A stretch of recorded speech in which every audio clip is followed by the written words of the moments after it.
എല്ലാവർക്കും പുതിയ വീഡിയോയിലേക്ക് ഒരിക്കൽ കൂടി സ്വാഗതം. ഞാനിപ്പോൾ വന്നിരിക്കുന്നത് ഒരു അപ്രതീക്ഷിത വരവാണ്.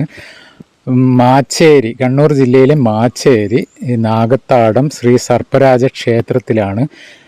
ഇവിടെ ഈ കാണുന്ന ആൽമരത്തിൽ പോലും നാഗം കുടികൊള്ളുന്നുണ്ട്. ഈ വലിയ ഒരു ആൽമരത്തിൽ നാഗം ഉണ്ട്. അതുപോലെ പിന്നെ പണ്ട് കാലങ്ങളിൽ ഈ ഒരു സ്ഥലത്ത് വരെ മാത്രമാണ് ഭക്തർക്ക് പ്രവേശനം ഉണ്ടായത്.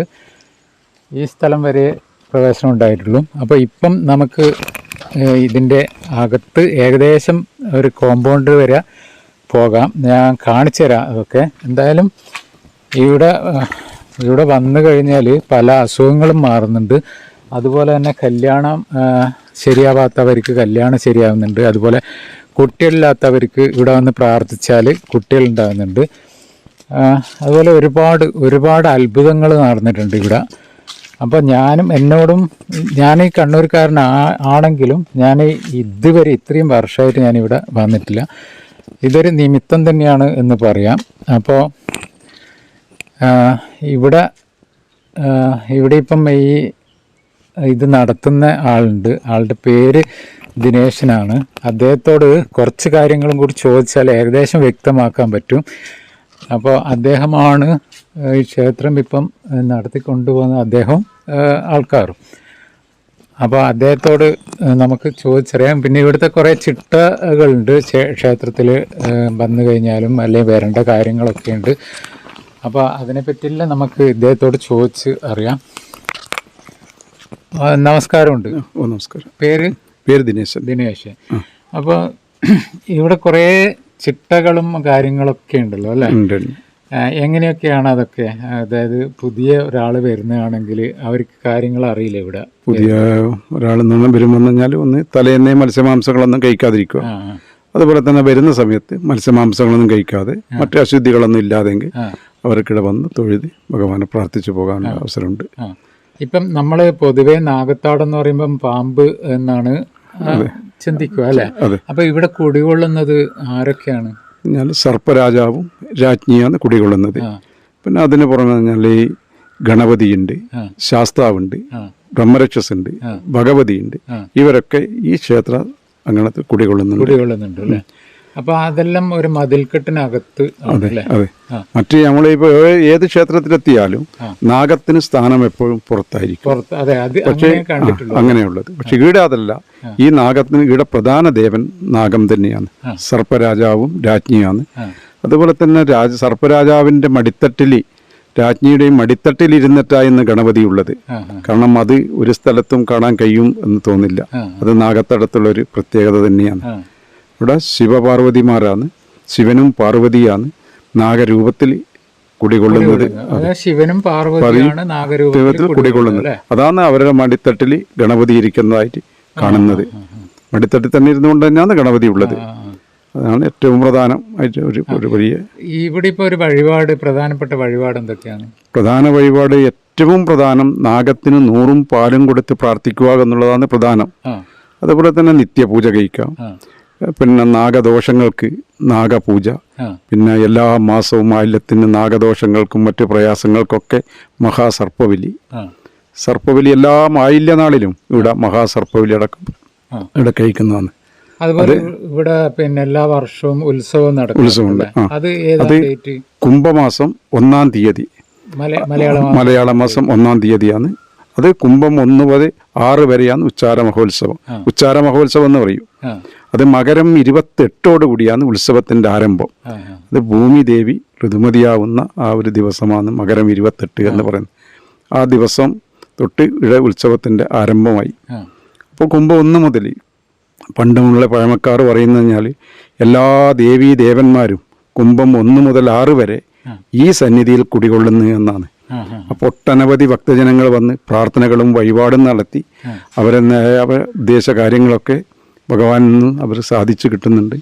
അവർ പൂർണ്ണ വിശ്വാസത്തോടെ ഭയഭക്തിയോടെ വന്ന് പ്രാർത്ഥിച്ചു അവരെ പ്രാർത്ഥനകളൊക്കെ ചെയ്ത് അവർ സന്തോഷത്തോടെ തിരിച്ചു പോകുന്ന കാഴ്ച നമുക്കിവിടെ കാണാം.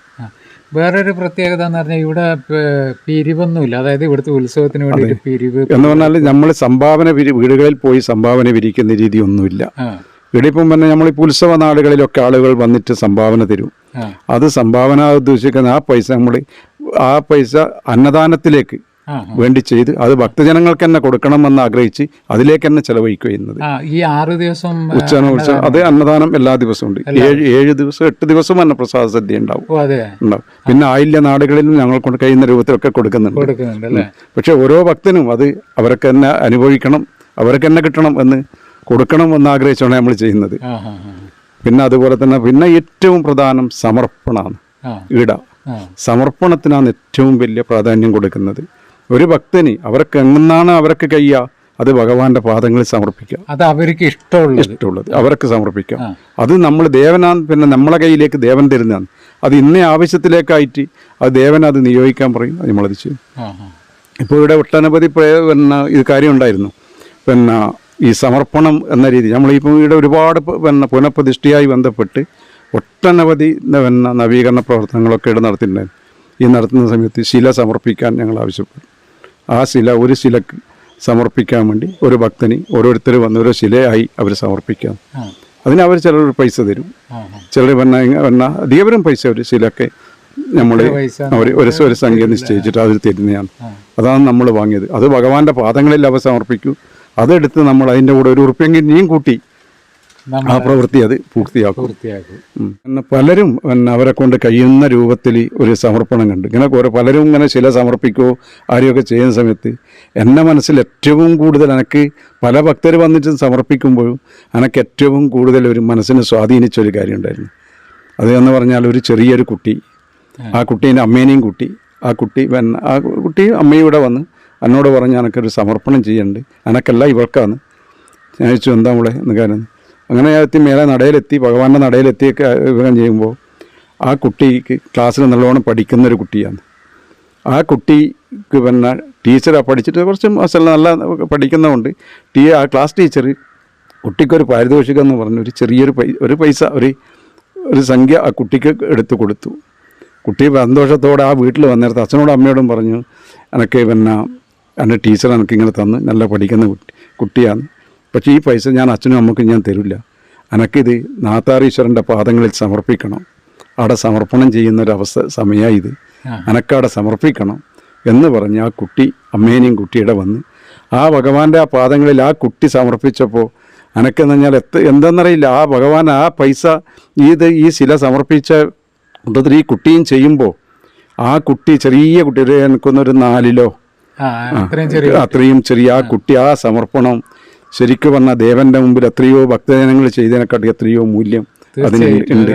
ആ കുട്ടീൻ്റെ ആ മനസ്സിൽ ആ കുട്ടി നിഷ്കളങ്കമായ, കാരണം ഈ പ്രവൃത്തിയിൽ എനിക്കും പങ്കാളിയാവണം എന്ന് ആ കുട്ടീൻ്റെ മനസ്സിൽ ചിന്തിച്ചെങ്കിൽ അത്രമാത്രം അവൻ്റെ മനസ്സിൽ ഏറ്റവും ആരല്ലോ എനിക്ക് ഇവിടെ സമർപ്പണമായിട്ട് തന്നിട്ടുണ്ട്. ഒരു ശിലയായിട്ട് ഈ പണി മുഴുവൻ നടക്കുമ്പോൾ ഈ പണി നടക്കുന്ന ശില സമർപ്പണത്തിൽ ഓരോ ഭക്തനും വന്ന് സമർപ്പിച്ചെന്താണ്, അവർക്ക് 100 ആൾ വരുമ്പോൾ അതിൽ 95 ആളും വന്നത് എനിക്കൊരു സ്വന്തമായിട്ടൊരു ഭവനമില്ല, എനിക്കൊരു വീടില്ല, എനിക്ക് താമസിക്കാനുള്ള സൗകര്യമില്ല എന്ന് പറഞ്ഞിട്ട് ഒരു ഭഗവാൻ ഒരു ശില അതിൽ ഇന്നാ 100 ആളിൽ എനിക്കൊന്നൊരു 92 ആക്കും വീടായിട്ടുണ്ടാവും എന്നുള്ള കാര്യം സത്യം.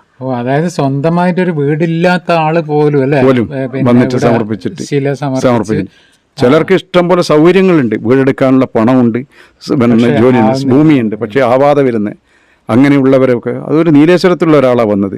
ഭാര്യയും ഭർത്താവുമായിട്ട് എന്നോട് പറഞ്ഞു വെച്ചാൽ നമുക്ക് സ്വത്തുണ്ട്, പണമുണ്ട്, വീടെടുക്കാനാവുന്നില്ല, ഇവിടെ ഒരു ശില സമർപ്പണം ഉണ്ട് എന്ന് കേട്ട് അറിഞ്ഞ് വന്നതാന്ന് പറഞ്ഞു. ഞങ്ങൾക്ക് ഇതുവരെ ഇത്രയും കാലം ഞാൻ സർവീസിന് റിട്ടയർഡ് ആകാനായി, പക്ഷേ എനിക്കൊരു സ്വന്തമായിട്ട് വീടായിട്ടില്ല, എന്താ ചെയ്യേണ്ടത്? അങ്ങനെ സമർപ്പിച്ചു പോകുന്ന എത്രയോ ഭക്തജനങ്ങളുണ്ട്. അതുപോലെ തന്നെ നാഗദോഷം കൊണ്ട് അനുഭവിക്കുന്ന എത്ര ഭക്തജനങ്ങളുണ്ട്. നാഗദോഷം കൊണ്ട് എന്താ പറയുക, ഇന്നലെ നിങ്ങൾ വരുന്നില്ല, ഇന്നലെയാണെങ്കിൽ അവരെ നേരിട്ട് കാണായിരുന്നു. ഒരു പെണ്ണുങ്ങളുണ്ടായിരുന്നു, ദേഹാസകലം വ്രണം ബാധിച്ച് എന്താണ് അവരെ അവസ്ഥ എന്ന് കാണുന്ന തന്നെ നമുക്ക് തന്നെ അത്ഭുതപ്പെട്ടു. ഇന്നലെ അവർ പരിപൂർണ്ണ സുഖം പ്രാപിച്ച് അവർ ഈ ക്ഷേത്ര നടയിൽ ഇന്നലെ ഇടി ഉണ്ടായിരുന്നു. അത് നല്ല അതൊക്കെ നമുക്ക് കാണുമ്പോൾ നമ്മളെ മനസ്സിൽ. അതുപോലെ തന്നെ നാഗദോഷങ്ങൾ കൊണ്ട് എന്നെ ഏറ്റവും കൂടുതൽ മറ്റൊന്ന് സാധിച്ച ഇതുണ്ടായിരുന്നു. ഒരു കുടിയാമലക്കുന്നൊരു പാർട്ടി വന്നിന്. അവർ വന്നതെന്ന് വെച്ചാൽ ഒരു ജീപ്പ് നിറയെ ഒരാൾ ദിവസം മുന്നിടെ ആൾ വന്നിട്ടിപ്പോൾ അവർ കാണുന്ന വെച്ചാൽ ഒരു പെണ്ണുങ്ങളെ താങ്ങിപ്പിടിച്ചെടുത്തിട്ട് ഇവിടെ കൊണ്ടുവരുന്ന കാഴ്ചയാണ്. ഞാൻ ചോദിച്ചു എന്താ പറ്റിയത്, ഇവർക്ക് എന്താ പറ്റി? അന്നേരം പറഞ്ഞു നമ്മളിങ്ങനെ ഒരു അമ്മേൻ്റെ അടുക്ക പോയതാണ്. അമ്മ പറഞ്ഞു ഇങ്ങനെ ഇവക്കൊരു നാഗദോഷമുണ്ട്, ഈ പ്രശ്നത്തിന് വേണ്ടിയിട്ടൊന്ന് നാഗത്തടം സർപ്പരാക്ഷേത്രത്തിൽ ചെല്ലണം എന്ന് പറഞ്ഞു. അങ്ങനെ അവരെ കൂട്ടിയിട്ട് അവർ ഇവിടെ വന്നതാണ്. ഇവിടെ വന്ന് ഞാൻ ചോദിച്ചപ്പോൾ അവർ പറഞ്ഞത് ഞാൻ ഇങ്ങനെ എന്താണെന്നറിയില്ല, പിന്നെ ഇവൾക്ക് കുറച്ച് 10-17 കൊല്ലത്തോളമായി ഇതേ അവസ്ഥ. എഴുതി പിടിച്ചുകൊണ്ട് നിർത്തിയാൾ നിന്നെടുക്കാം, ഇരുത്തിനങ്ങാൾ ഇരുന്നെടുക്കാം, ഒരു സ്വയബോധവും ഇല്ല, ഒന്നുമില്ല, ആരോടും സംസാരിക്കുകയില്ല. അതിനിടയിൽ ഒരു പ്രസവവും കഴിഞ്ഞു. ആ പ്രസവിച്ച ആ മോളാണ് ഇവിടെ നിൽക്കുന്നത്, എനിക്ക് കാണിച്ചു തന്നു. അപ്പോൾ എന്താ ഇവരെ പറ്റിയ കാര്യങ്ങൾ ചോദിച്ചപ്പോൾ പറഞ്ഞത് ഇവർ മാസവേദമുള്ള സമയത്ത് കാട്ടിൽ വിറക് പെറുക്കാൻ പോയതാ പോലും. അപ്പോൾ ഇവരെ മുമ്പിൽ, ഈ പെണ്ണുങ്ങളെ മുമ്പിൽ ഒരു പത്തി വിടർത്തി നിൽക്കുന്നൊരു നാഗത്തെ കണ്ട് അങ്ങനെ പേടിച്ചു. പിന്നെ നിലവിളിച്ചപ്പോൾ പിന്നെ ഈ നിലവിളിക്കുമ്പം ഈ പെണ്ണുങ്ങൾ പിന്നെ ഓർമ്മയിൽ നിന്ന് പിന്നെ അവർ പറഞ്ഞു വെച്ചാൽ ഇങ്ങനെ ഈ പത്തി വിടർത്തി നിൽക്കുന്ന പാമ്പിനെ കണ്ട് നിലവിളിച്ചപ്പോൾ ഓടി വന്ന ആളുകൾ ഇതിനെ തല്ലിക്കൊന്നു. തല്ലിക്കൊല്ലുമ്പം ഈ പാമ്പ് ചാവുന്നതോടൊപ്പം ഈ പെണ്ണുങ്ങൾ ബോധം കെട്ട് വീണത്. പെണ്ണുങ്ങളാണല്ലോ പിന്നെ വിളിക്കുന്നത്. അപ്പൊ പെണ്ണുങ്ങൾ കാരണമാണ് ഈ പാമ്പിനെ തല്ലിക്കൊന്നത്. ആ ബോധം കെട്ട് വീണത്. പിന്നെ ഒട്ടനവധി ചികിത്സകളും കാര്യങ്ങളും പൂജകളും ഒക്കെ നടത്തി ഒന്നും സുഖപ്പെട്ടില്ല. അവസാനം ഉണരുന്നത് ഈ നാഗത്തടത്തിൻ്റെ തിരുസന്നിധിയിലാണ്. ഇവിടെ വന്ന് പൂജകളും പൂരാധനകളും അതിന് പരിഹാരങ്ങൾ ചെയ്യണമെന്ന് പറഞ്ഞു. അവരത് ചെയ്യാനൊക്കെ തയ്യാറായി. അങ്ങനെ ഒരു ദിവസം വന്ന് അതിൻ്റെ പ്രാർത്ഥനകളൊക്കെ ചെയ്തു അവർ തിരിച്ചുപോയി. പിന്നെ ഒരു മാസം കഴിഞ്ഞിടത്ത് അവർ തിരിച്ചു വീണ്ടും അവരിവിടെ വന്നിട്ടുണ്ടായിരുന്നു. ആ സ്ത്രീ തന്നെയാണ് വന്നത്, നിനക്ക് പോലും മനസ്സിലായിട്ടില്ല. അത്രയും പരിപൂർണ സുഖം പ്രാപിച്ച് അവർ പോയി. അങ്ങനെ ഒരുപാട് ആൾക്കാർ ഉത്തരവന് ഇവിടുത്തെ ഓരോ ചരിത്രം കഥയും പറയാന്ന് പറഞ്ഞാൽ ഇന്നിപ്പം ഒരു ദിവസം ഉണ്ടായാലും 2 ദിവസം ഉണ്ടായാലും തീരില്ല. അത്രയും കഥകൾ, അതും അനുഭവങ്ങളാണ്. കാരണം നേരെ കൺമുന്നിൽ കാണുന്ന ഓരോ അനുഭവങ്ങളും ഇതെല്ലാം പറഞ്ഞാൽ മനസ്സിൽ എന്നും ഓർത്തു വെക്കാൻ പറ്റുന്ന ഒരു കാര്യം. അത് ഞാൻ പറഞ്ഞത് എത്രയോ ആളുകൾ വന്ന് ഇവിടെ സമർപ്പണം ചെയ്യുമ്പോൾ അനക്ക് ആ കുട്ടി ഇന്നും ആ കുട്ടിയുടെ ആ മനസ്സ് ഇപ്പോഴും നിലനിൽക്കുന്നത്. അറിയണ്ടല്ലോ ഇതിന്റെ പ്രത്യേകത എന്ന് പറയാം. ഇത് കഴിഞ്ഞാൽ ഋഷീശ്വരന്മാർ തപസ് ചെയ്ത സ്ഥലമെന്നാണ് പറയുന്നത്. ഈ തറ എപ്പോഴും നമ്മളിപ്പോൾ ഈ കാണുന്ന ഇതേ രൂപത്തിൽ പിന്നെ ഇങ്ങനെ അടിച്ച് തെളിച്ച് ചാണം മെഴുകി നല്ല ഭംഗിയായിട്ട് എപ്പോഴും ഒരു ഇതിനും ഒന്നും മറ്റൊന്നും ഇതാവാൻ പാടില്ല, അങ്ങനെ സൂക്ഷിച്ച് വെക്കുന്നതാണ്. പിന്നെ അതുപോലെ തന്നെ ഈ തറയിലിരുന്നിട്ടാണ് വിദ്യാരംഭം കുറിക്കുക. വിദ്യാരംഭം കുറിക്കുന്നത്. അതുപോലെ തന്നെ കുട്ടികൾക്ക് ചോറൂണ് കൊടുക്കുന്നത്. അതുപോലെ തന്നെ ഈ ശിവരാത്രി നാളിൽ ഇളന്നക്കാവുകൾ ഇളനീരുമായി വരും. ആ ഇളന്നം വെച്ചിട്ട് പൂജിച്ചിട്ടാണ് ഇവിടുന്ന് വെച്ച് പൂജിച്ചതിന് ശേഷം മേലെ എടുക്കും. അങ്ങനെയുള്ളതായ കാര്യങ്ങൾക്ക് മാത്രമേ ഉപയോഗിക്കൂ. ഏറ്റവും പ്രധാനം വിദ്യാരംഭം. ഇത്തരം പ്രധാന ചടങ്ങുകളൊക്കെ ഇവിടെ നടക്കുക. അതുപോലെ തന്നെ ക്ഷേത്രത്തിലെ മറ്റുള്ള ഭഗവതി സേവ, മറ്റുള്ള കാര്യങ്ങളൊക്കെ, മറ്റു പൂജകളൊക്കെ പുറത്ത് നടത്തേണ്ടതൊക്കെ ഇടുന്നേ ചെയ്യും. പക്ഷെ ഇന്നും ആ ഋഷീശ്വരന്മാർ ഇവിടെ തപസ് ചെയ്യുന്നുണ്ട്, സാന്നിധ്യം ഉണ്ട് എന്നാണ് പറയുന്നത്. അതിനൊരു ഉദാഹരണമാണ് അവരെ പാടില്ല എന്ന്. ഇപ്പോൾ ഈ തറക്ക് കേട് വന്നിനായിരുന്നു. ഇപ്പം ഈ കാണുന്ന മേലെ കാണുന്നതല്ല, അതിന് എല്ലാം നന്നാ കേട് വന്നിന്. അത് പൊളിച്ച് പണിയാൻ അപ്പോൾ എന്നെ മേസ്ത്രി അവരെ കൂട്ടിക്കൊണ്ട് നോക്കുമ്പോൾ പറഞ്ഞു കഴിഞ്ഞാൽ ഇത് കേടുപാടുണ്ട്, അത് പൊളിച്ച് പണിയണമെന്ന് പറഞ്ഞു.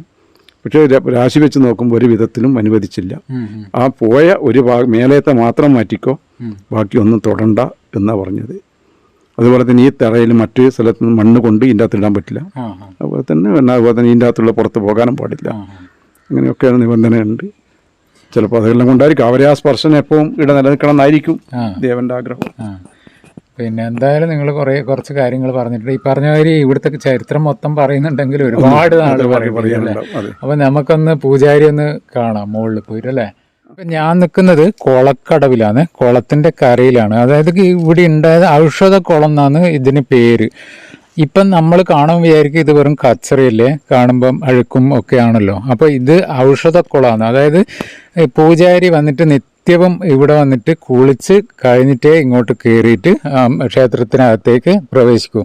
അപ്പോൾ ഈ കുളത്തു നിന്നാണ് പൂജാരി കുളിക്കുക. അതുപോലെ തന്നെ ഇവിടെ വേറെ പൂജാരികൾ വന്നിട്ടുണ്ടെങ്കിൽ, ഇപ്പം ബ്രാഹ്മണരായാലും ആരായാലും പൂജാരികൾ വന്നിട്ടുണ്ടെങ്കിൽ ഈ കുളത്തു നിന്ന് ഇതേ വെള്ളത്തിൽ തന്നെ കുളിച്ചിട്ട് കയറിയിട്ട് വേണം അകത്തേക്ക് പോകാം. അങ്ങനെ അകത്ത് എല്ലാവർക്കും പ്രവേശനം ഇല്ലെങ്കിലും പിന്നെ പോകുന്ന പൂജാരികൾ എന്തായാലും ഈ കുളത്തിൽ തന്നെ വന്നിട്ട് കുളിക്കണം. കുളിച്ചിട്ടാണ് കയറേണ്ടത്. അപ്പോൾ നമുക്ക് കാണുമ്പോൾ ഇതൊരു അഴുക്ക് വെള്ളം പോലെ തോന്നും, പക്ഷേ ഇത് ഔഷധ വെള്ളമാണ്.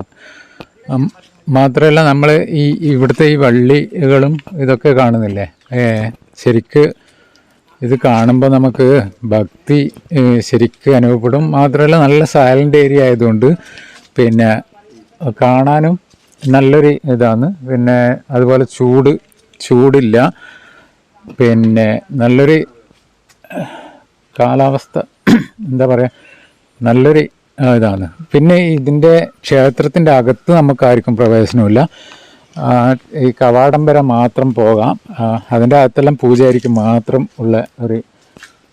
മാത്രമേ അവിടെ പോകാൻ പാടുള്ളൂ. എന്തായാലും നമുക്ക് ഈ പൂജാരിയെ കണ്ടിട്ട് കുറച്ച് കാര്യങ്ങൾ ചോദിക്കാം. ഇവിടെ തീർച്ചയായിട്ടും വന്നു കഴിഞ്ഞാൽ നല്ല അനുഭവം കിട്ടും എന്തായാലും. അപ്പോൾ എല്ലാവരും നാഗത്താടത്ത് വരിക. ഇപ്പോൾ കണ്ണൂരിൽ നിന്ന് വരുന്നതാണെങ്കിൽ കാപ്പാട് വഴി മാച്ചേരി വഴി അവിടെ ഒരു ബോർഡുണ്ട്. അതുപോലെ തന്നെ ചക്രക്കല്ല് വഴി വരുന്നതാണെങ്കിൽ മാച്ചേരി ബോർഡുണ്ട്. പിന്നെ ഏച്ചൂർ വന്നിട്ടും വരാം. ഇതാണ് ശരിക്ക് അമ്പലം എന്ന് പറഞ്ഞാൽ കാവ്, നാഗത്തിൻ്റെ കാവ്. അപ്പോൾ ഇതിൻ്റെ അകത്ത് നമുക്ക് പ്രവേശനമില്ല. അപ്പോൾ പൂജാരിയെ നമുക്ക് കണ്ടിട്ട് പൂജാരിയോട് ബാക്കി കാര്യങ്ങൾ ചോദിച്ചിട്ട് നമുക്ക് മനസ്സിലാക്കാം. ഈ വീഡിയോ കുറച്ച് ലെങ്ത് ഉള്ളതാണ്. എന്തായാലും എല്ലാവരും കണ്ടാൽ തന്നെ നമുക്ക് ഉപകാരപ്രദമുള്ള ഒരു വീഡിയോ ആണിത്. ആൾക്കാർ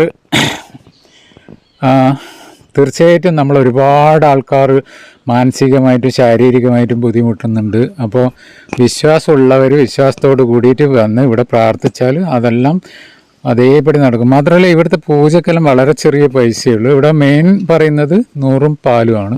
അപ്പോൾ അതിന് 101 രൂപയാണ്. അതില്ലെങ്കിൽ നമ്മൾ നെയ്വിളക്ക് കത്തിച്ചിട്ട് പ്രാർത്ഥിക്കുക. ബാക്കി പൂജാരി പറഞ്ഞു തരും. ഒരു 21 ദിവസം അങ്ങനെയൊക്കെയാണ് പറയുന്നത്. അത് എന്തെങ്കിലും കാര്യമായ അസുഖമെല്ലാം ഉണ്ടെങ്കിൽ അത് മാറാനുള്ള ടൈമും അതുപോലെ എല്ലാമാണ്. ഒരുപാട് അസുഖം മാറിയിട്ട് എല്ലാം ചരിത്രങ്ങൾ എന്നോട് പൊതുവെ പറഞ്ഞ്, അപ്പോൾ അതെന്തായാലും വീഡിയോയിൽ പറയുന്നില്ല. കാരണം ഓരോ വ്യക്തികൾ ചിലപ്പോൾ ഈ വീഡിയോ കാണുന്നുണ്ടെങ്കിൽ അവർക്കത് ഒരു ഇതാണ്ടാന്ന് വിചാരിച്ചിട്ട് അതങ്ങനെ വീഡിയോയിൽ പറയുന്നില്ല. അപ്പോൾ ഒരുപാട് അനുഭവങ്ങളുണ്ട്. എന്തായാലും നമുക്ക് പൂജാരിനെ കാണാം, പൂജാരിയായിട്ട് സംസാരിക്കാം. നാഗത്താടത്ത് വരേണ്ട കോണ്ടാക്റ്റ് നമ്പർ ഇതിൽ വെക്കുന്നുണ്ട്. ഇദ്ദേഹത്തിൻ്റെ ദിനേശൻ എന്നാണ് ആളെ പേര്. അപ്പോൾ അദ്ദേഹത്തിൻ്റെ കോണ്ടാക്റ്റ് നമ്പർ വെക്കുന്നുണ്ട്. വിളിച്ചിട്ട് അന്വേഷിക്കാം, അതുപോലെ വരാം. എന്തായാലും ഇതിൽ ആദ്യം മുതൽ അവസാനം വരെ കാണുന്ന നമ്പർ അദ്ദേഹത്തിൻ്റെയാണ്, ഇവിടുത്തെ ക്ഷേത്രത്തിൻ്റെ പരിപാലകൻ്റെ നമ്പറാണ്. അപ്പോൾ എല്ലാവരും ഒന്ന് കോണ്ടാക്ട് ചെയ്യുക.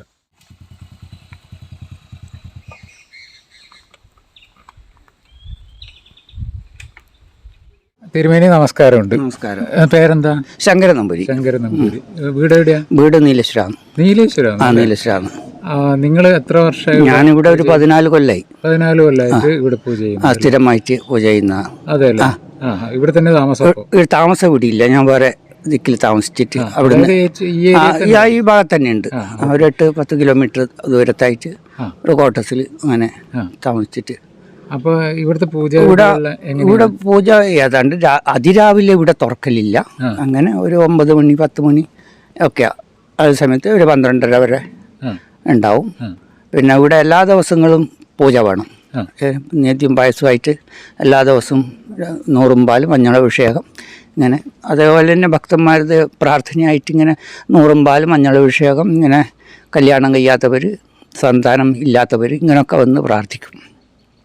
പിന്നെ വിദ്യക്ക്, പിന്നെ ജോലിക്ക്, ഇങ്ങനെ ഒരുവിധ എല്ലാ കാര്യത്തിനും ഇവിടെ വന്ന് വീട് കെട്ടാൻ വീടിൻ്റെ പ്രാർത്ഥനയായിട്ട് വരും. അപ്പോൾ അവർ സമർപ്പണം ചെയ്ത് പ്രാർത്ഥന പറഞ്ഞ് അവർക്ക് വീട് കെട്ടാനുള്ള താല്പര്യം ഉണ്ടാവും.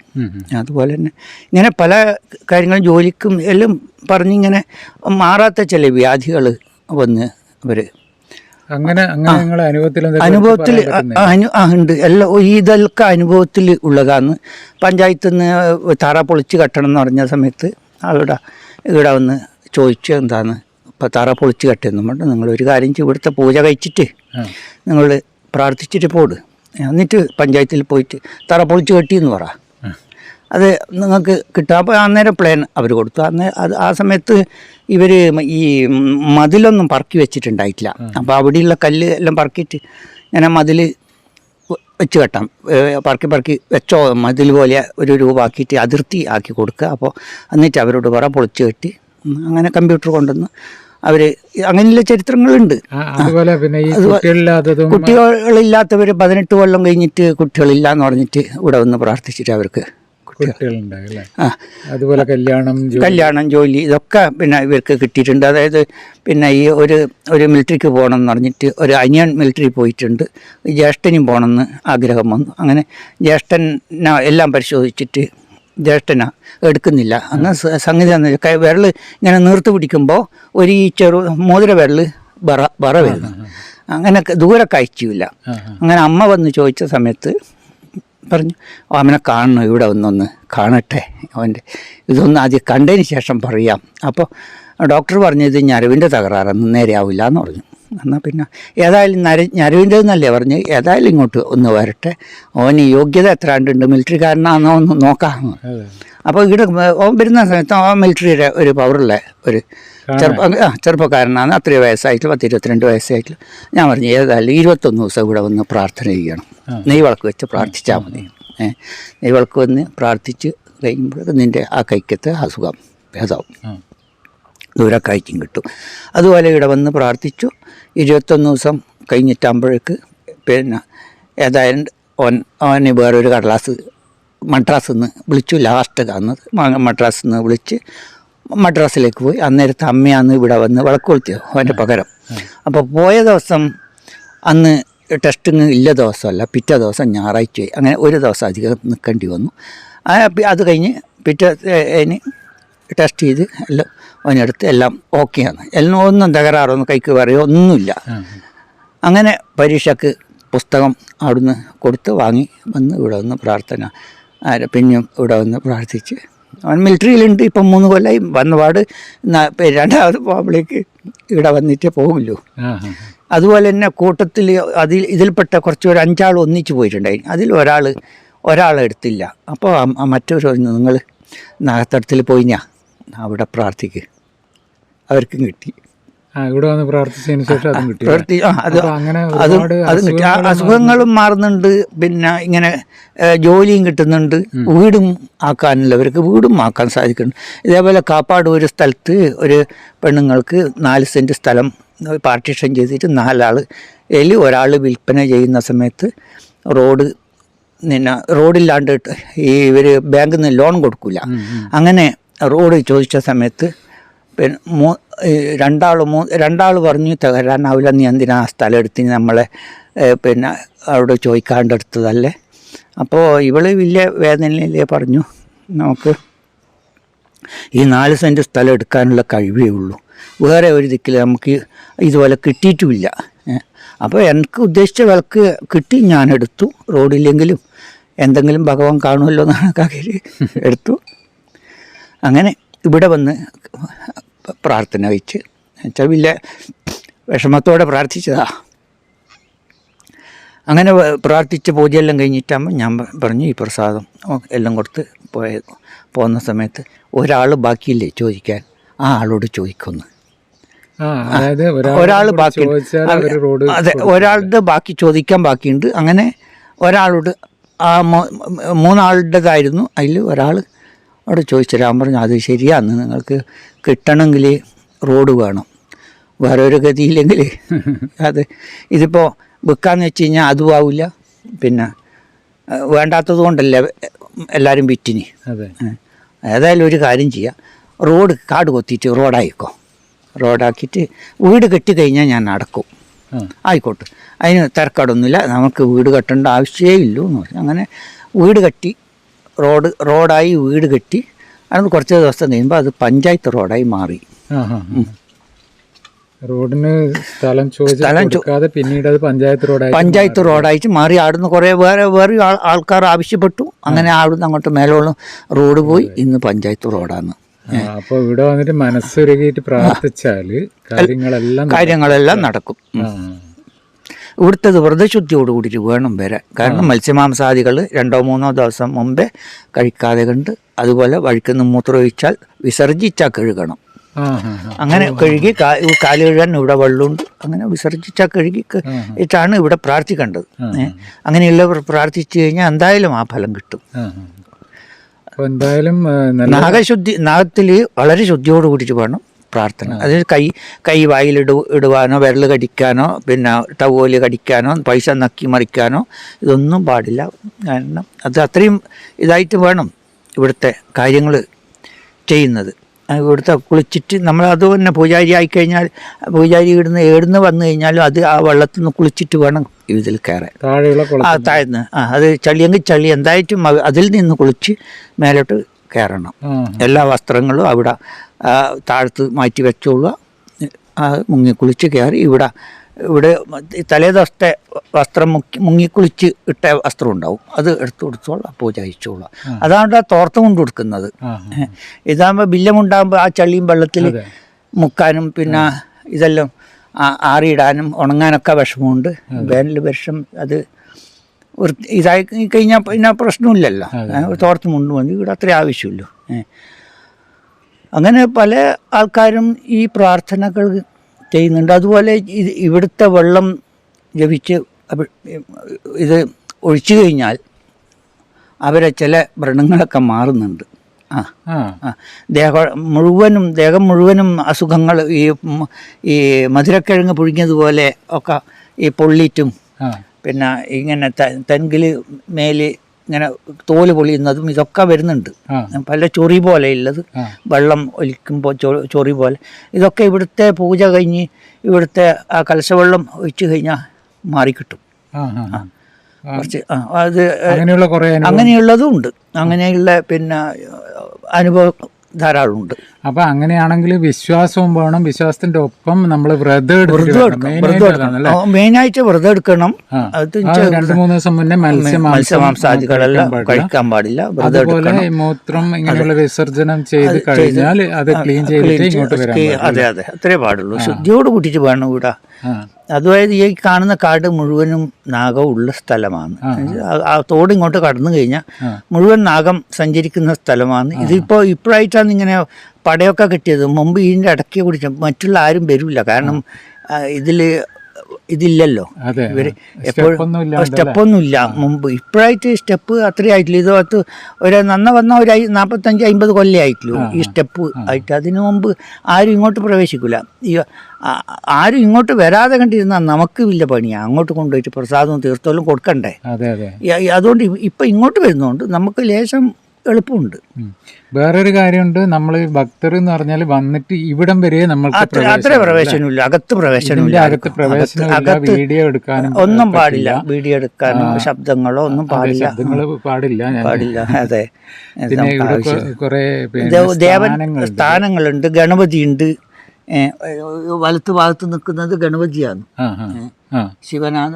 ഇപ്പുറത്ത് ശിവനാണ്, പാർവതിയാണ്. പാർവതിയുടെ മടിയിലാണ് ഇരിക്കുന്നത്, അച്ഛനും അമ്മയുടെ മടിത്തട്ടിലാണ്. ശരിക്കും അങ്ങനെയുള്ള ക്ഷേത്രം നമ്മുടെ കേരളത്തിൽ അപൂർവമാണ്. ഗണപതി മടിത്തട്ടിലിരിക്കുന്ന ക്ഷേത്രങ്ങളുണ്ട്. പക്ഷെ നാഗത്തോട് കൂടിയിട്ട് ഇരിക്കുന്ന ഗണപതിയും വനദുർഗയും വനശാസ്താവും ഭൂമിദേവിയും പിന്നെ ഇതിൻ്റെ പൂജാരിയായിരിക്കുന്ന യോഗീശ്വരനും ഒന്നിച്ചിരിക്കുന്നത് ഒരു മതിൽക്കകത്തിരിക്കുന്നത് കേരളത്തിൽ ഈ ഒന്നേ ഉണ്ടാവുള്ളൂ, വേറെ എവിടെയും ഉണ്ടാവില്ല. അങ്ങനെയുള്ള ഒരു മതിൽക്കെട്ടിന് ഇരിക്കുന്നത് ഈ കേരളത്തിൽ ഇത് മാത്രമേ കാണുന്നുള്ളൂ. അത്രേ ഉണ്ടാവാൻ തരവുമില്ല. ഇത് എവിടെയും കേട്ടിട്ടുമില്ല. കാരണം വെച്ചാൽ ഒന്ന് നാഗത്തിൻ്റെ ഉള്ളിൽ വേറെ ദേവന്മാർ ഉപദേവന്മാരായിട്ടില്ല. ഇത് ഉപദേവൻ എന്ന് പറഞ്ഞിട്ട് കാര്യമില്ല. എല്ലാം പാർവതി ശക്തിയാണ്, പരാശക്തിയായിട്ട് തന്നെയാണ് നിൽക്കുന്നത്.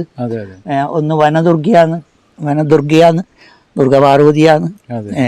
അത് വനത്തിലായിട്ട് വനത്തിൽ അങ്ങനെ വനദുർഗയായിട്ടിരിക്കുന്നു. മറ്റത് വനശാസ്താവാണ്. വനദുർഗാദേവിനെ ധ്യാനിച്ചുകൊണ്ടിരിക്കുന്ന യോഗീശ്വരനാണ് ഇവിടുത്തെ പൂജാരി. അന്ന് പൂജാരിയായിരുന്നു. പിന്നെ ഇവർ കാശിക്ക് പോയ സമയത്ത് തിരിച്ചു വരുമ്പോഴേക്ക് ഇവർ കാലങ്ങൾ കുറേ ആയി. അങ്ങനെ അവർ യോഗീശ്വരനായിട്ട് മാറി. പിന്നെ അവർക്ക് ഈ സ്വത്തുക്കളൊന്നും വേണ്ടല്ലോ. അപ്പോൾ സ്വത്തുക്കളെല്ലാം ഓരോരാളുടെ കൈമയായി. അപ്പോൾ ഇതെൻ്റെതാന്ന് പറഞ്ഞിട്ട് ഓരോരോ രേഖകളുണ്ടാക്കി. അങ്ങനെ ഇന്ന് ഭൂമി ഈ കാണുന്ന ലേശം ഭൂമി മാത്രമേ ഉള്ളൂ. ഇനി പരിശോധിച്ച് നോക്കിയാൽ ഫോറസ്റ്റും അതും ഇതും ഗവൺമെൻറ് പരിശോധിച്ച് നോക്കിയാൽ കുറേ ഭൂമികൾ ഇതിൽ വരുന്ന എൻ്റെ അഭിപ്രായങ്ങൾ. ഈ സ്ഥാനത്തിന് കുറച്ച് ഭൂമികൾ ഉണ്ടാവും. കാരണം ഇത് എല്ലാ ഭൂമികളും പിന്നെ ഇവർക്ക് നേരിട്ട് കൊടുത്തതൊന്നും ആയിരിക്കില്ല. ഇതെല്ലാം 60 കൊല്ലം മുമ്പേ ഓരോരാൾ പല രേഖകളും സ്വന്തമായിട്ട് ഉണ്ടാക്കിയതല്ലാതെ ഉണ്ട്. ഇവർ കൊടുത്തതായ രേഖകളൊന്നും ഉണ്ടാവില്ല. ഒരുപാട് ഇപ്പം 3 ഏക്കർ സ്ഥലമാണ് ഇവിടെ ഉള്ളതല്ലേ? ഇപ്പൊ ഈ കാണുന്ന സ്ഥലം തന്നെ ഈ കാടുള്ളതായിരിക്കുന്ന ഒരു ഭാഗം തോട്, കിഴക്ക് ഭാഗം തോടുണ്ട്, മറ്റു ഭാഗം റോഡുണ്ട്, പടിഞ്ഞാറ് ഭാഗം റോഡ്, പിന്നെ മറ്റൊരു ഭാഗം തോട്. ഇത് അതിർത്തി കാണുന്നുണ്ട്. ഇങ്ങനെ കാണുന്നത് മാത്രമാണ്. അതായത് ഇത് സ്ഥലം കുറച്ചുണ്ടാവും. എത്രയാണെന്ന് ഇപ്പോൾ കൃത്യമായിട്ട് പറയാനാവില്ല. രേഖകളിൽ കാലക്രമേണ നോക്കാം. ഫോറസ്റ്റുകാരും ഇതൊക്കെ വിചാരിച്ചു കഴിഞ്ഞാൽ ഇതൊക്കെ സാധിക്കുമല്ലോ. ഇത് ഫോറസ്റ്റ് പോലെ തന്നെ നമ്മൾ വളർത്തിക്കൊണ്ടിരുന്നതാണ്. ഇതിൻ്റെ ഉള്ളിൽ നിന്ന് അങ്ങനെ പച്ചമരം മുറിക്കാനോ ഇതൊന്നും പാടില്ല, അതിനെ അനുവദിക്കുകയും ചെയ്യില്ല. പിന്നെ അത് മുറിക്കാനും പാടില്ല. എല്ലാ ദിവസവും പിന്നെ ഇവിടെ എല്ലാ ദിവസവും മലർന്നേറ്റും പിന്നെ നിവേദ്യമാണ്. രണ്ട് പൂജ എല്ലാ ദിവസവും എല്ലാവർക്കും വേണം. ഇതിൻ്റെ ഉള്ളിൽ എല്ലാവർക്കും. പിന്നെ അതിഥിയായിട്ട് വന്ന 2-3 നാഗങ്ങളുണ്ട്. അവർക്ക് മാസത്തിൽ ആയില്യം ദിവസം, പിന്നെ മറ്റത് കൊല്ലത്തിലൊരു ദിവസം, പിന്നെ സർപ്പബലി എല്ലാ മാസത്തിലും ഉണ്ട്. ആയില്യം നാളിൽ സർപ്പബലി. പിന്നെ ശിവരാത്രിക്ക് ഇളനീര് കാഴ്ചകൾ ഉണ്ടാവും. കാഴ്ച എന്ന് പറഞ്ഞു കഴിഞ്ഞാൽ ഭക്തന്മാർ കൊണ്ടുവരുന്നത് തന്നെ ഏത് സമയത്തും കൊണ്ടുവരാം. അത് സന്ധ്യാസമയത്ത് ഒരു അഭിഷേകം ഉണ്ട്. അതാണ് ശരിക്കില്ലേ അതെന്ന് വെച്ചാൽ ഇതിന് ജാതി മതമൊന്നുമില്ല. ഇളനീര് സമർപ്പണം ചെയ്യുന്നതാണ്, കാഴ്ചയല്ല. കൊട്ടിയൂർ കൊണ്ടുപോകുമ്പോഴുള്ള കാഴ്ചയല്ല ഇവിടെ പണ്ടേ നടക്കുന്നത്. പിന്നെ അതിൻ്റെ ഇടയ്ക്ക് ഇവർ കമ്മിറ്റിക്കാർക്കെല്ലാം കിട്ടിയ സമയത്ത് ചില മാറ്റങ്ങളെല്ലാം ചണ്ടിയും വാദ്യങ്ങളെല്ലാം ആയിട്ട് അങ്ങനെ റോഡിൻ്റെ അരുവത്തെല്ലാം വെച്ച് ചണ്ട ഒട്ടിയിട്ടൊക്കെ വരുന്നുണ്ട്. അതല്ല ശരിയായിട്ട് ഇവിടെ നാഗരാജാവിന് ആ സന്ധ്യ സമയത്ത് അവരെ ശിവ താണ്ഡവ സമയത്ത് ഇത് കഴിഞ്ഞിട്ട് വേണം ഇത് പിന്നെ ഇത് ചെയ്യാൻ. ഇളനീരാട്ടം കഴിഞ്ഞിട്ട് വേണം. അത് ഇവർ ചെയ്യില്ല. പക്ഷെ ഒരു ഇളനീരാട്ടം ആ സമയത്ത് ചെയ്യും. പിന്നെ ഇവർ കൊണ്ടുവന്ന ഇളനീര് ആടലാണ്.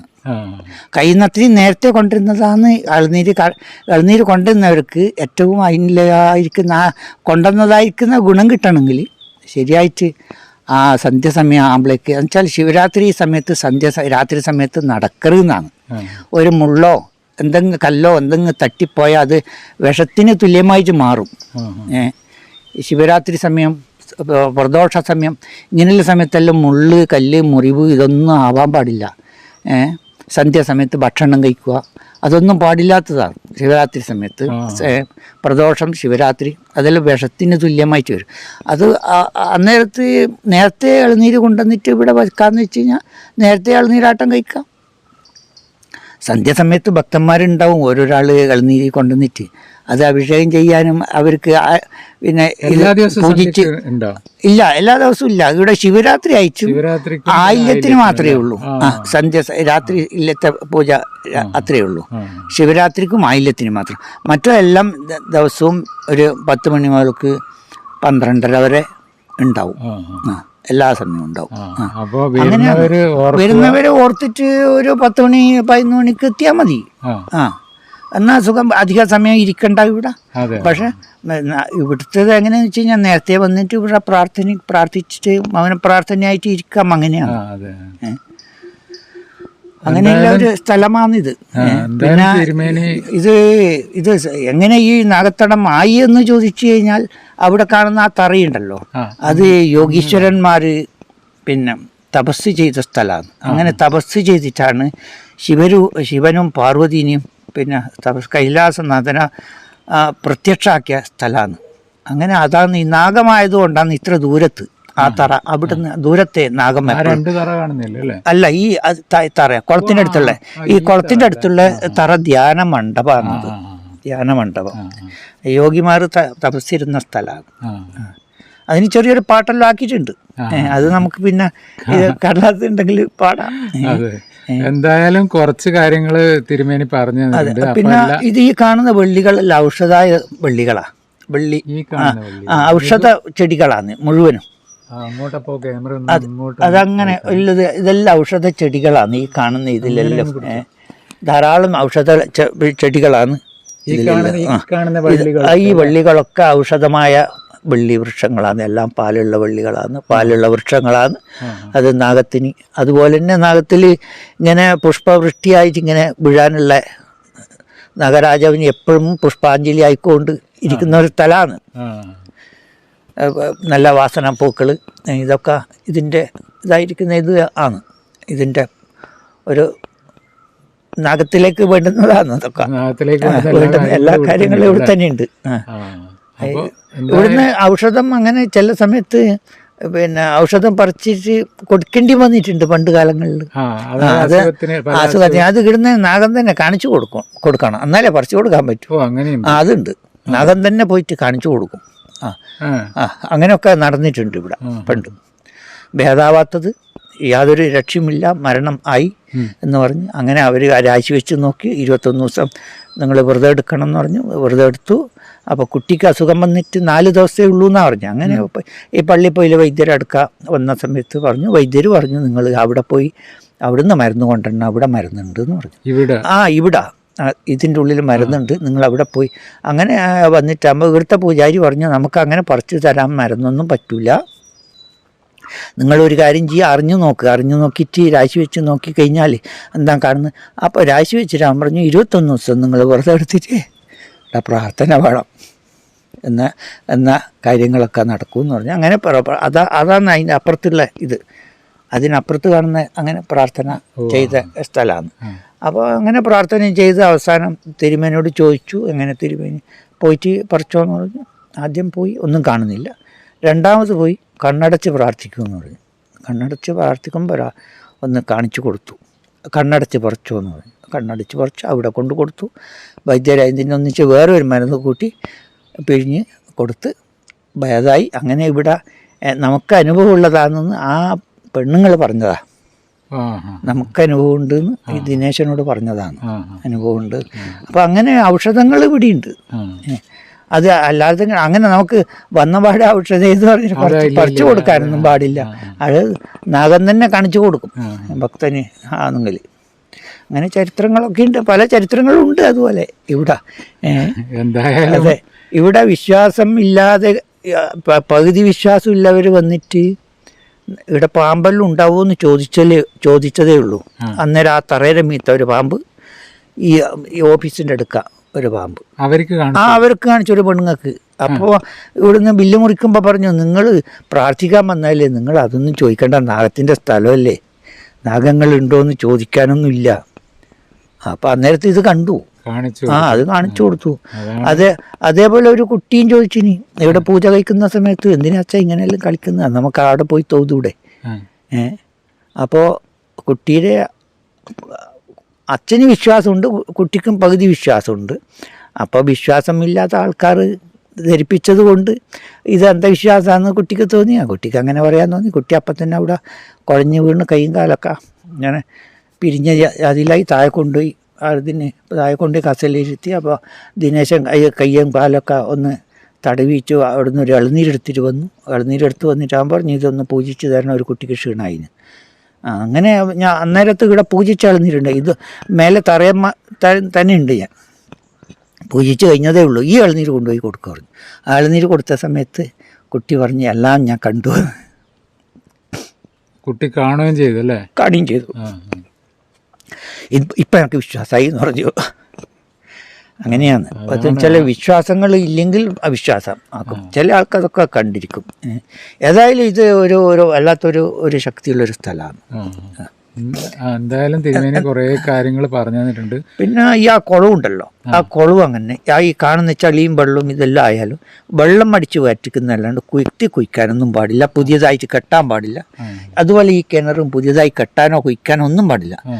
തടകെ കൈകൊണ്ട് ചളിയെല്ലാം എടുത്ത് വൃത്തിയാക്കാം വെള്ളമില്ലെങ്കിൽ. ചില സമയത്ത് വറ്റിപ്പോന്നു. വറ്റിയാലും നമുക്ക് ഈ ഇവിടുത്തെ ദേവന് വേണ്ടുന്ന വെള്ളം ഇവിടെ പറ്റൂല.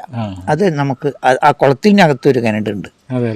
ആ കിണറ്റിൽ നിന്ന് അധികം കിളക്കാനോ ഇതൊന്നും പാടില്ല. എല്ലാം വൃത്തിയാക്കിയതിന് ശേഷം എടുക്കാം വെള്ളം. ഇപ്പം നമ്മൾ കുളിക്കുന്ന കുളമാണ്. പിന്നെ അത് കുളിക്കില്ല. അടിച്ച് വൃത്തിയാക്കി കഴിഞ്ഞാൽ പിന്നെ എടുത്ത് കുളിച്ചുകൊള്ളുക. മുങ്ങി കുളിയാൻ പിന്നെ വെള്ളം ഉണ്ടാവില്ല. എടുത്ത് ചെമ്പ് ഇതെടുത്തിട്ട് എടുത്ത് കുളിച്ചിട്ട് വരിക. ആദ്യം ഒന്ന് പുറത്തുനിന്ന് കുളിക്കുമല്ലോ, അത് കഴിഞ്ഞ് എടുത്ത് കുളിക്കുക. അങ്ങനെ കുളിച്ചിട്ട് വേണം ഇവിടെ കയറാൻ. അധികവും അങ്ങനെ അത് പൂജാരിമാർ നമ്മള് ഭക്തർക്ക് വരുമ്പോ താഴ്ന്ന ബക്കറ്റിൽ വെള്ളം ഉണ്ടാവും, അത് കാല് കഴുകിയിട്ട് വന്നാൽ മതി, അകത്ത് കയറുന്നില്ലല്ലോ. പിന്നെ അങ്ങനെ തന്നെ പിന്നെ ആരും തൊടാതെ കണ്ട് അവരവരെ ശുദ്ധത്തിൽ വന്നിട്ട് പ്രാർത്ഥിക്കുന്നത് കൂടുതൽ ഗുണമുണ്ട്. എന്തായാലും ഒരുപാട് കാര്യങ്ങൾ തിരുമേനി പറഞ്ഞു തന്നിട്ടുണ്ട്. തീർച്ചയായിട്ടും നല്ല വിശ്വാസം ഉണ്ടെങ്കിൽ മാത്രം ഇവിടെ വരിക. അത് ഇവിടെ വന്നിട്ട് ചോദിക്കാൻ, പരീക്ഷണത്തിന് ചോദിക്കാൻ പാടില്ല. ഇത് അതുണ്ടോ ഇതുണ്ടോ എന്ന് ചോദിച്ചാൽ നമുക്ക് തന്നെ കാണിച്ചു തരും അല്ലേ? അപ്പൊ അങ്ങനെയുള്ള ഭയങ്കര ശക്തിയുള്ള ഒരു സ്ഥലമാണ്, പണ്ട് മുതലേ പേര് കേട്ട ഒരു സ്ഥലമാണ്.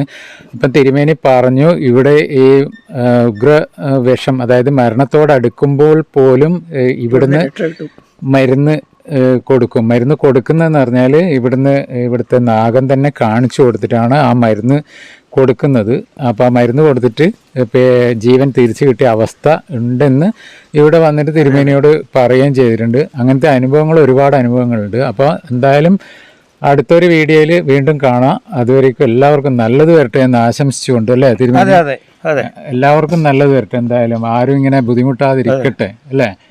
അപ്പോൾ നമുക്ക് ഇവിടുന്ന് വിട പറയാം. അതെ പറയാം. അതായത് മാറാത്ത ഏത് അസുഖവും പിന്നെ ഇവിടുന്ന് മാറിക്കിട്ടുന്നുണ്ട്.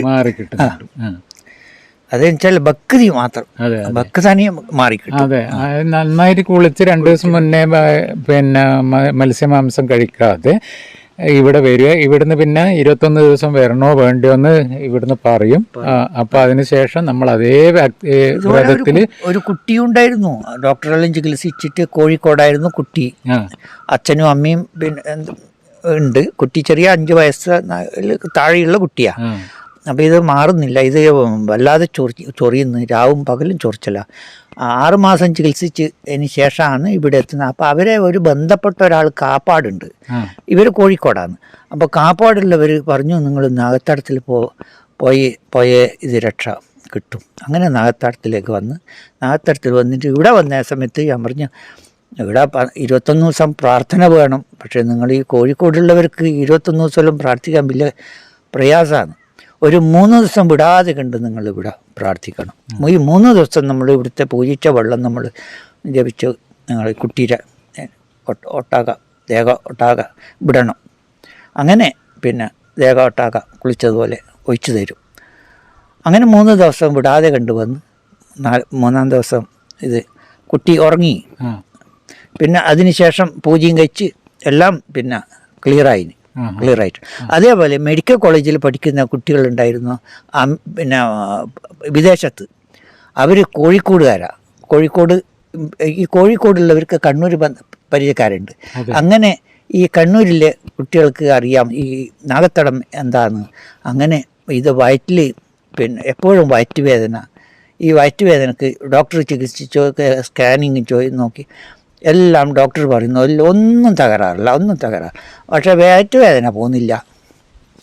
അങ്ങനെ നാഗത്തടത്തിലേക്ക് പോകാം, എന്നാൽ പിന്നെ അവിടെ പോയിട്ടൊന്ന് നോക്കാമെന്ന് പറഞ്ഞ് അങ്ങനെ നാഗത്തടത്തിലേക്ക് ഇവിടെ വന്ന് ആദ്യം വന്നത് പാൻറ്റിട്ട് വന്നിട്ടാകുമ്പോൾ ഞങ്ങൾ മുണ്ട് ഉടുത്തിട്ട് വന്നു. ഏതായാലും 3 ദിവസം പ്രാർത്ഥന നന്നായിട്ട് വേണം. മുണ്ട് ഇവിടെ പ്രവേശിക്കുന്നുണ്ട് പാൻറ് ഇട്ട് പ്രാർത്ഥിക്കുന്നതിന് തിരക്കടൊന്നുമില്ല. പക്ഷെ ഇത് പ്രത്യേകിച്ചിട്ട് മുണ്ടിനാണ് കൂടുതൽ ഇത് പ്രധാനം കൊടുക്കുന്നത്. പാൻറ് ഇട്ടിട്ട് വരുന്നാൽ ഇത് സാധാരണ ഒന്ന് തൊഴുതു പോകുമ്പോഴേ ഉള്ളൂ. ഇത് പ്രധാനപ്പെട്ട കാര്യമായതുകൊണ്ട് ഞാൻ പറഞ്ഞു ഇത് പ്രാർത്ഥിച്ചിട്ട് ഇരിക്കേണ്ടതല്ലേ, കുറച്ച് സമയം ഇരുന്ന് പ്രാർത്ഥിക്കണം പൂജ ചെയ്യുന്നവരെ. അപ്പോൾ ഈ 100 പാലും മഞ്ഞളഭിഷേകം കഴിച്ചിട്ട് അതിൻ്റെ ഇതാണ് നമ്മൾ കൊടുക്കുന്നത്. മഞ്ഞളും പാലും കരിക്കും കൂടിയിട്ട് കദളിപ്പഴവും എല്ലാം കൂടി ദേവനെ നേദിച്ചിട്ട് കൊടുക്കുന്നതാണ് 100 പാൽ അറിയുന്നത്. വേറെ 100 അതിൽ ചേർക്കുന്നതല്ല. അത് മന്ത്രം കൊണ്ട് 100 ആവും.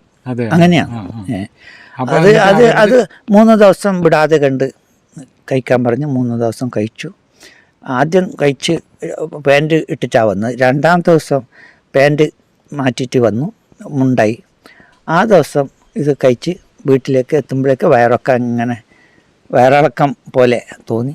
വയറിളക്കി നന്നായിട്ട് എല്ലാം വയറ്റിലത്തെ ഇതെല്ലാം പോയി, അസുഖങ്ങളെല്ലാം അതോടുകൂടി പോയി. അപ്പോൾ നിവൃത്തിയില്ലാത്ത അത്രക്കും കാലം ഇത് പഴക്കമുള്ള തരത്തിലെ ദുർഗന്ധത്തോടു കൂടിയിട്ടാണ് പോയത്. നന്നായിട്ട് പോയി. അതോടുകൂടി നമുക്ക് വയറ് ക്ലിയറായി എന്ന് പറഞ്ഞ് പിറ്റേ ദിവസം വന്ന് പൂജയെല്ലാം കഴിച്ച് അങ്ങനെ ഇവിടെ വന്നിട്ട് പറഞ്ഞിട്ട് തന്നെ പോയതാണ്. ഇനി അങ്ങനെ വന്നാൽ നമ്മളിവിടെ വരും എന്ന് പറഞ്ഞിട്ടാണ് പോയത്. അപ്പോൾ ഇത് ഭേദാവുന്നുണ്ട്. എത്രയോ ആളുകൾക്ക് പലതരത്തിലും പല ഗുണങ്ങളും അസുഖങ്ങളൊക്കെ ഭേദാവുന്നുണ്ട്. അത് ഭേദാവും. ഇതൊരു വൈദ്യം തന്നെയാണ്. അതായത് ഭക്തന്മാരെ നന്നാക്കാൻ വേണ്ടി തന്നെ നിൽക്കുന്ന ഒരു ദേവനാണ്. കാരണം ഇത് ഈ കേരളം ആദ്യം ഈ പരശുരാമൻ എടുത്ത ഭൂമിയാണെന്ന് പറയുന്നുണ്ടല്ലോ. പരശുരാമൻ എടുത്തപാട് ഈ ഭൂമി ഒന്നിനും കൊള്ളാതെ ചതുപ്പ് പാറിയാവും, പുല്ല് പോലും മുളക്കാതെ, മരം പുല്ലോ ഒന്നും മുളക്കാതെ. അപ്പോൾ അതിനെക്കുറിച്ചിട്ടാണ് യോഗിമാർ തപസ് ചെയ്തത് ഇവിടെ. എന്തെന്നിനാ ഈ ഒന്നുമില്ലാതെ മണ്ണിൽ എന്തെങ്കിലും ഒന്ന് മനുഷ്യർക്ക് ഉപയോഗപ്പെടണ്ടേ. അങ്ങനെ ഉപയോഗപ്പെടത്തക്കവണ്ണം എന്താണെന്ന് കൈലാസനാഥനെ പ്രാർത്ഥിച്ചതാണ്. അങ്ങനെയാണ് നാഗരൂപത്തിൽ പ്രത്യക്ഷമായി. നാഗരൂപത്തിൽ പ്രത്യക്ഷമാകുന്ന സമയത്ത് ധാരാളം നാഗങ്ങൾ നല്ല നല്ല സ്ഥലം നോക്കിയിട്ട് കുടികൊണ്ടു. ഇവിടെ ഈ കണ്ണൂർ ഭാഗത്ത് ഒരുപാട് നാഗങ്ങളുണ്ട്. പല ദിക്കിലും വീട്ടിൽ നാഗത്തിൻ്റെ സ്ഥലം തന്നെയാണ്. പിന്നെ ഭൂനാഗങ്ങളായി മണ്ണര, അതിനെ മണ്ണരേനെ ഭൂനാഗം എന്ന് പറയും. എന്ന് വെച്ചാൽ അപ്പോൾ ഈ മണ്ണര ഇല്ലാത്ത മണ്ണ് ഒന്നിനും കൊള്ളില്ല. അപ്പോൾ അങ്ങനെ ഈ നാഗങ്ങൾ ഭൂനാഗങ്ങളും ധാരാളം മണ്ണിലായി. അപ്പോൾ ഈ മണ്ണ് നന്നായി. പിന്നെ ആ വൃക്ഷങ്ങളും ഇതൊക്കെ മുളക്കാൻ തുടങ്ങി. പുല്ലുകളും വൃക്ഷങ്ങളും ഇതൊക്കെ മുളക്കാൻ തുടങ്ങി. കാട് പിടിച്ച് അങ്ങനെ ഇതായി. അപ്പോൾ പിന്നെ ഈ നാഗരൂപത്തിൽ പ്രത്യക്ഷമാകുമ്പോൾ പിന്നെ നാഗരാജാവായിട്ട് ഇവിടെ പ്രതിഷ്ഠ ചെയ്തു പരശുരാമൻ. അങ്ങനെയാണ് നാഗത്തടന്നില്ല പേര് വന്നത്. നാഗരാജാവായിട്ട് പിന്നെ പ്രത്യക്ഷനായതുകൊണ്ടാണ്. ആ ധ്യാനിച്ചിരിക്കുന്ന തറയാണ് ആ മുമ്പിൽ കാണുന്ന തറ, കുളിക്കുന്ന കുളാന്ന്. ഇതെല്ലാം യോഗിമാരുണ്ടാക്കിയതാണ്. പ്രകൃതിയിലുള്ള ഒരു ശക്തിയാണത്. അങ്ങനെ ആണ് ഈ നാഗത്തടന്നില്ല പേര് വന്നത്. പിന്നെ ഈ മകര 28 ഇവിടുത്തെ പ്രധാന ദിവസ ഭൂമിദേവി ഋതുമതിയാകുന്ന ഒരു ദിവസമാണ്. എന്ന് വെച്ചാൽ ഈ ഭൂമി ആണല്ലോ പാർവതീദേവി ഭൂമിദേവിയായിട്ടും നിൽക്കുന്നുണ്ടല്ലോ, പരാശക്തി. അപ്പോൾ ഈ ഭൂമിദേവി ഋതുമതിയാകുന്ന ആ ഒരു ദിവസമാണ് മകര 28. അത് മകൾക്ക് കുംഭം 1 മുതൽക്ക് ഇവിടുത്തെ ഉത്സവമായി. അത് കുംഭം 1 മുതൽക്ക് ശുദ്ധമായി. ഈ മകര 28 ഇവിടെ ഒന്ന് കിളക്കാനോ കുയ്ക്കാനോ ഒന്നും പാടില്ല. അപ്പോൾ ഈ മണ്ണരകൾ നാശപ്പെടും.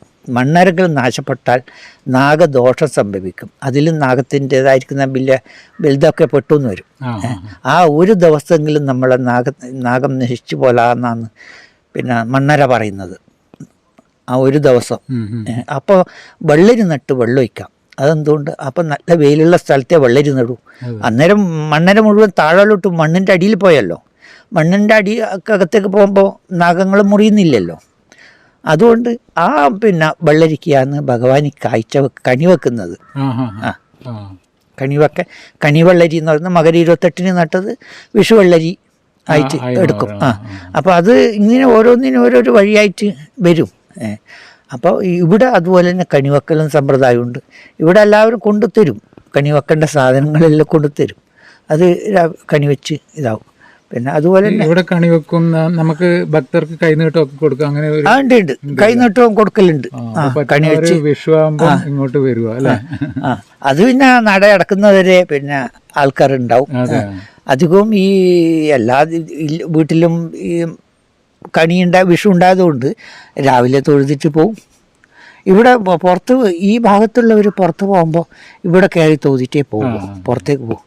അതുപോലെ തന്നെ വേറെ ദൂരയാത്ര പോകുന്നുണ്ടെങ്കിൽ ഇവിടെ കയറി തൊഴുതതിന് ശേഷമാണ് പോകുന്നതെങ്കിൽ അവർക്ക് അവരുടെ കാര്യങ്ങൾ നടക്കും, നടക്കും. ഇല്ലെങ്കിൽ നടന്നില്ല എന്ന് വരും, ബസ് കിട്ടില്ല എന്ന് വരും.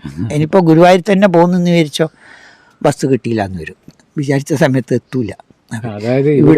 ഇവിടുത്തെ കറണ്ട് പോകാൻ പറ്റൂല, അല്ലെങ്കിൽ വീട്ടിൽ നിന്നെങ്കിലും പ്രാർത്ഥിക്കേണ്ടി വരും ഇവിടെ. അതുപോലെ തന്നെ ഇവിടെ പിരിവെടുക്കാറില്ല. അതൊരു വലിയ പ്രത്യേകത. ഇവിടെ പിരിവ് എന്ത് കഷ്ടപ്പാട് വന്നാലും ഇവിടെ ഇറന്നിട്ടോ പിരിവെടുത്തിട്ടോ യാചിച്ചിട്ടൊന്നും രാജാവിനെ രാജാവായിട്ട് നിൽക്കുമ്പോൾ എന്തിനാ പിരിവെടുക്കുന്നത്? മുമ്പ് എടുത്തിട്ടുണ്ട്, യാചിക്കേണ്ട ആവശ്യമില്ല.